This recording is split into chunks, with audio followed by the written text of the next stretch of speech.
تمہیں پتہ ہے اللہ تعالیٰ ان کا فرماتا ہے جب تم اپنی زندگی میں صبر کے ساتھ رائٹ ٹریک پر مطمئن ہو کر چلتے ہو نا تو آہستہ آہستہ ہی صحیح لیکن ایک بہترین اور من پسند منزل پر ہی پہنچو گے۔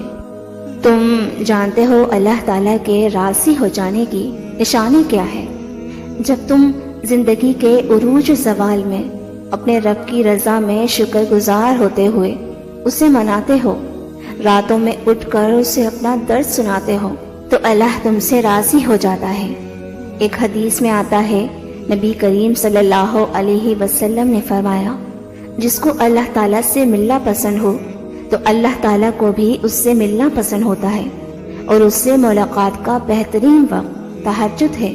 جب تم رات کو اٹھ کر خدا کو اپنا ہمراز بناتے ہو نا تو پھر وہ تمہیں مایوس نہیں کرتا۔ اگر تمہاری زندگی میں دو چیزیں ہیں نا تو تم کبھی مایوس نہیں ہوگے۔ ایک تو اللہ سے اچھا گمان۔ اللہ سے اچھا گمان کیا ہے کہ اللہ تعالیٰ مجھ سے محبت کرتے ہیں۔ No matter how imperfect I am, Allah loves me۔ اور جیسے میری ماں مجھے تکلیف میں نہیں دیکھ سکتی نا تو میرا وہ اللہ جس نے مجھے پیدا کیا وہ مجھے تکلیف میں کیسے دیکھ سکتا ہے؟ یعنی میری زندگی میں اب اللہ جو بھی کر رہا ہے میرے ساتھ، اب چاہے وقتی طور پر مجھے اس کی سمجھ آئے یا نہ آئے، اس میں فائدہ ہے میرے لیے۔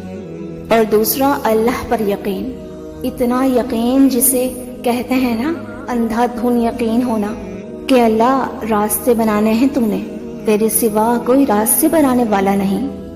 بس پھر اللہ ایک حکم دیتا ہے اور کائنات کی ساری طاقتیں متحد ہو جاتی ہیں اور ساری باتیں فیکون پر ختم ہو جاتی ہیں۔